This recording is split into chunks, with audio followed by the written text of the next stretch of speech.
성부와 성자와 성령의 이름으로. 새로운 한 해의 시작, 2025년도 새해 첫 주일 우리가 하느님 앞에 성찬례를 봉헌합니다. 그런데 오늘은 예수님을 통해서 하느님 자신이 공적으로 계시하시는 현현의 사건을 다루고 있는 대축일을, 공연 대축일로 우리가 지키게 됩니다. 하나님을 우리가 알 수 있는 것은 하나님 스스로가 당신을 드러내 보여야지, 계시를 통해서만 우리가 알 수 있습니다. 성탄이 하나님의 공연 사건, 자신을 드러내는 사건이라면 동방박사들을 통해서 당신 자신을 계시하는 것은 모든 민족들에게 당신이 예수라는 한 아기를 통해서 구원을 이루시겠다는 의지의 표명인 것이죠. 마테오복음이나 마르코복음에서 전반기 영성이라고 하는 부분에서, 특히 마테오는 16장, 마르코는 8장까지 이 전반기 영성에서는 예수가 하나님의 아들이심에 집중하고 있습니다. 그러면서 그 내용들은 대체적으로 기적 사건들을 다루고 있어요. 그래서 각종의 기적 사건을 통해서 예수 그리스도 안에서 하나님이 당신이심을 나타내 보이시고, 예수는 하나님의 아들이요 그리고 세상의 구원자이심을 드러내 보이는 사건들로 전반기 영성을 이렇게 나열하고 있습니다.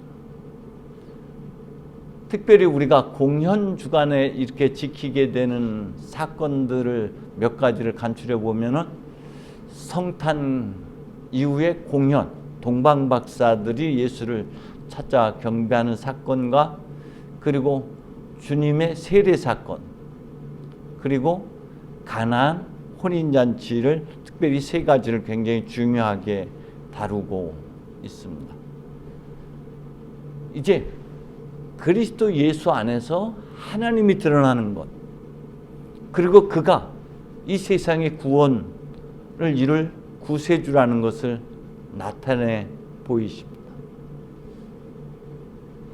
특별히 우리가 마주하게 되는, 동방박사들이 마주하게 되는 한 갓난아기, 그 예수 안에서 하나님의 영광, 하나님의 현존, 하나님의 구원 역사를 우리가 시므온처럼 볼 수 있어야 됩니다. 우리는 크고 화려한 것에서 구원을 찾으려고 하지만, 시므온은 보잘것없는 한 아기 안에서 하나님의 구원 역사를 보았던 것처럼, 동방박사들이 화려한 왕궁에 찾았다가 발걸음을 돌려서 베들레헴이라는 자꾸 보잘것없는 그 지역의 한 마국간에서 볼품없는 한 아기를 통해서 하나님의 구원 역사, 하나님의 현존, 하나님의 영광을 보았던 것처럼, 우리도 삶의, 일상의 삶에서 아주 작고 보잘것없는 것 안에 숨겨져 있는 하나님의 영광과 하나님의 심오한 구원 계획을 발견할 수 있어야 됩니다. 동시에 우리는 예수 안에서, 볼품없는 예수 안에서 우리 자신의 모습도 볼 수 있어야 됩니다. 예수만 보는 것이 아니라 우리의 원형인 예수 안에서 우리의 모습, 우리의 본래 면목을 볼 수 있어야 되죠. 하나님께서 우리를 빚어내실 때에 그 코에 생기를 불어넣어 주셔서 하나님의 신성, 하나님의 보화, 하나님의 창조적인 능력, 모든 것들, 영광을 다 담아 주셨어요. 그렇기 때문에 우리는 우리의 약함 안에 숨겨진 하나님의 능력, 하나님의 창조성, 하나님의 보화, 하나님의 영원한 생명, 하나님의 영광을 동시에 볼 수 있어야 됩니다. 그동안은 우리의 약함, 우리의 어둠만 보았다면 그 어둠 속에 숨겨진 빛, 어둠 속에 숨겨진 하나님의 영광을 볼 수 있어야 됩니다. 왜냐하면 하나님은 그것이 드러나기를 기대하고 있기 때문에. 공연이라는 것은 우리 안에 감추어진 그 빛을 들춰내는 것, 우리를 비추고 있는 그 빛을 알아차리고 그 빛을 반사하는 것. 그래서 마태오복음서는 우리에게 이렇게 표현하고 있죠. 너희는 세상의 빛이다.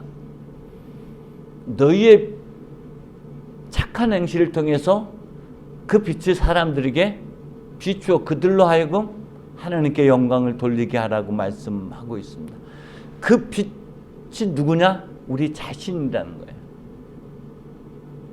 우리 어둠 속에 숨겨진 그 빛, 그것을 빛된 존재, 한처음 하나님 모신 참 좋았다 했던 그 본래의 나를 되찾아,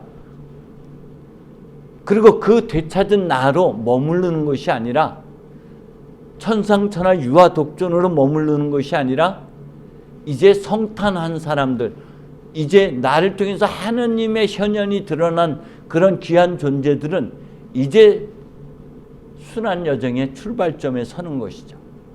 성탄은 목적지가 아니라 출발점이라고 그랬어요. 순환 여정의 시작점이 공연이고 그리고 성탄인 것이죠. 빛은 우리 자신을 태울 때만 그 빛이 드러나는 것처럼 우리가 순환의 여정, 우리 자신을 비워내고 우리를 겸손과 온유의 자리로 끊임없이 우리 자신을 비워내는 그때에 하나님은 우리의 그런 착한, 우리의 비움, 우리의 겸손, 우리의 낮아짐의 행실을 통해서 하나님이 드러나게 되어 있습니다. 동방박사들의 그 대열 속에 우리 자신이 있음을 기억해야 됩니다. 먼 길을 떠나게 되는 그들은 무엇을 보았냐? 그분의 별을 보았어요. 별빛을 보았다 그러는데 그 별빛은 우리 밖에 있는 빛이 아니라 우리 내면을 비추고 있는 성령의 빛이고 그리스도의 부르심인 것이죠. 마치 모세가 일상의 삶에서 떨기나무 속에서 하나님의 부르신 그 빛을 보았던 것처럼 우리도 일상에서 우리를 부르시는 그 빛, 우리 내면에 감추어진 하나님을 향한 그리움, 갈망, 열정들을 발견해야 되는 것이죠. 그 빛은 밖에 있지 않고 우리 내면의 뜨거운 열정으로, 갈망으로, 그리움으로, 공허함으로, 고독으로 존재하고 있다는 것입니다. 때문에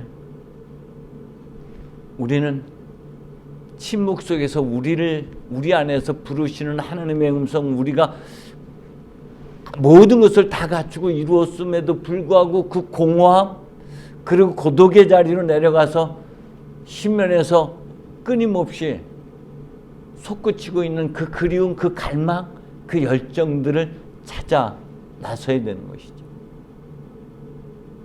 그런데 이것은 비단 기독교만 갖고 있는 것이 아니죠.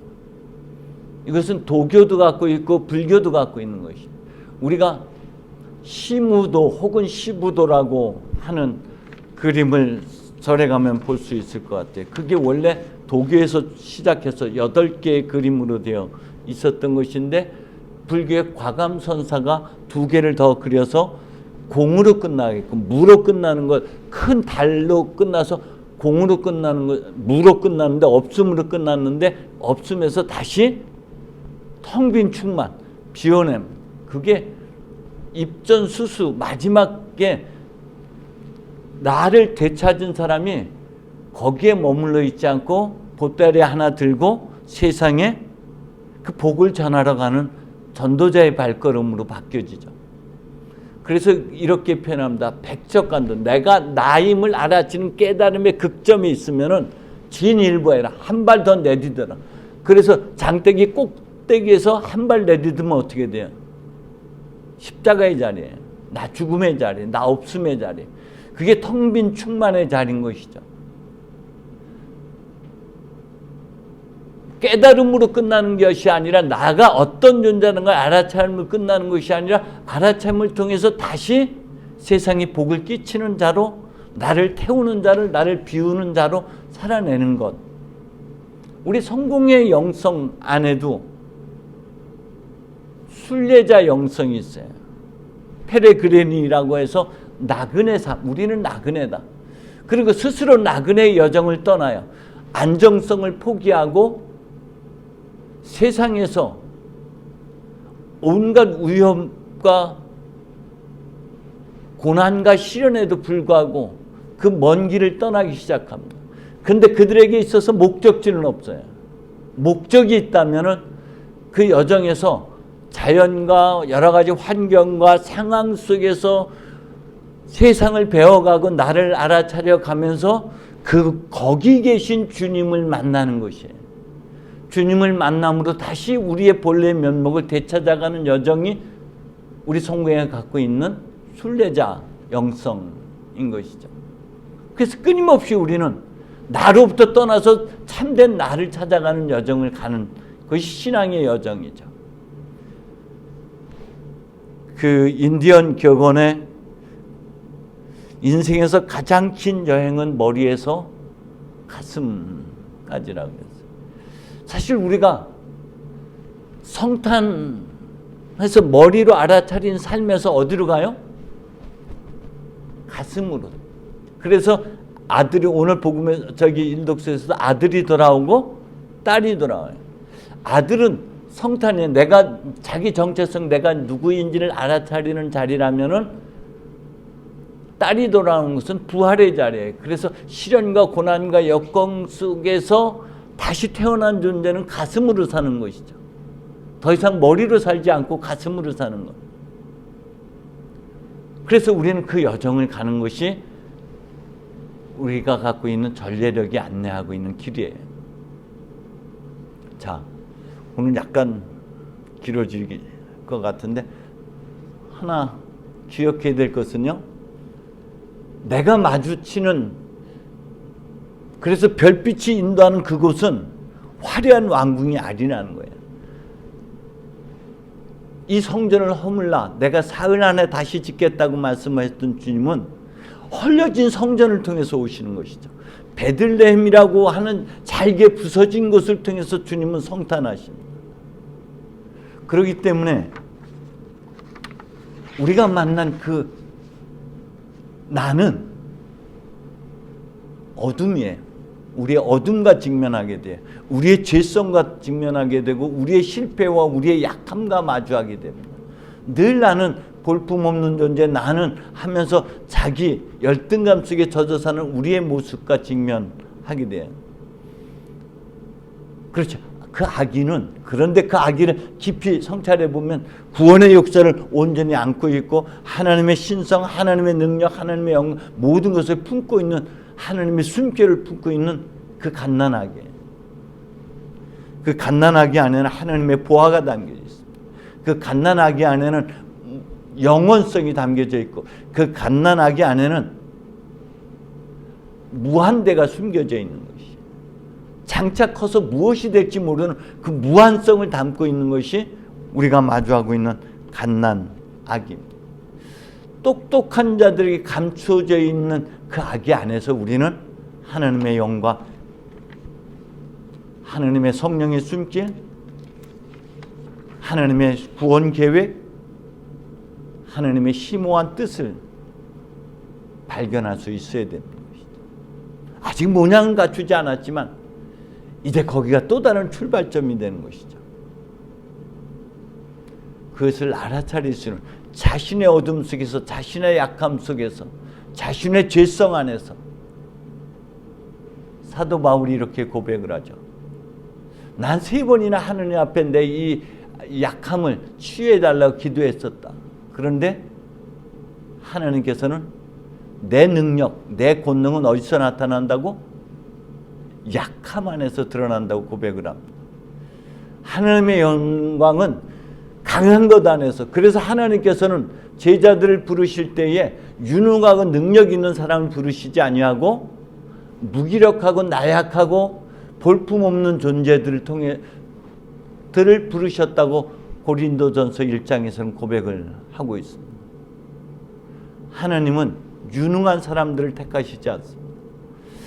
가장 볼품없고 보잘것없는 그 한 사람이 바로 갓난아기이고 그 안에는 하나님의 눈으로 봤을 때는 온 우주를 품고 있는 하나님의 숨결과 모든 것을 품고 있는 위대함을 담고 있는 그가 누구다? 나예요. 그래서 천상천하 유아 독존. 그런데 그 갓난 그 아기 부처는 손가락 하나만 위로 꽂히는 게 아니라 하나는 아래를 향하고 있다는 거예요. 그렇기 때문에 우리도 나라 차리면 끝나는 것이 아니라 나를 태우는 여정의 출발점이라는 것 기억하셨으면 좋겠습니다. 성탄이 바로 그런 거예요. 공연이 바로 나라 차림에서 비로소 길 가기 시작하는 거예요. 다시 한번 우리가 기억해야 될 불교에서 나온 용어지만 자가당착이라는 말 새겼으면 좋겠어요. 우리가 이곳저곳에서 하나님을 찾고자 하지만 하나님은 거기 계시지 않고 어디 있다? 내 안에. 하나님은 내 안에 계시. 내 안에 계신 하나님을 이번 공연주간, 공연기간, 성탄기간 안에 발견하셨으면 좋겠습니다. 그리고 자신에 대해서 믿어주고 기대하셨으면 좋겠어요. 그것이 뭐예요? 그것이 황금 유향 몰약을 봉헌하는 거예요. 내가 왕이다. 내가 하느님 앞에 제사장이고 내가 하느님 앞에 부활할 자다라는 것을 인정하는 건 내가 그렇게 존귀한 존재, 온 세상의 아버지를 하느님으로 받드는 것처럼 내가 나를 하느님처럼 존귀한 자로 여기고 사는 것, 그것이 공연의 여정을 가는 우리가 끊임없이 새겨야 될 그런 내용들이라고 생각이 됩니다. 하나님은 여러분을 통해서 하나님이심을 드러내기를 원합니다. 여러분은 하나님의 공연 처소인 것이에요. 하나님은 여러분을 통해서 당신의 현존을 나타내 보기를 원합니다. 성부와 성자와 성령의 이름으로.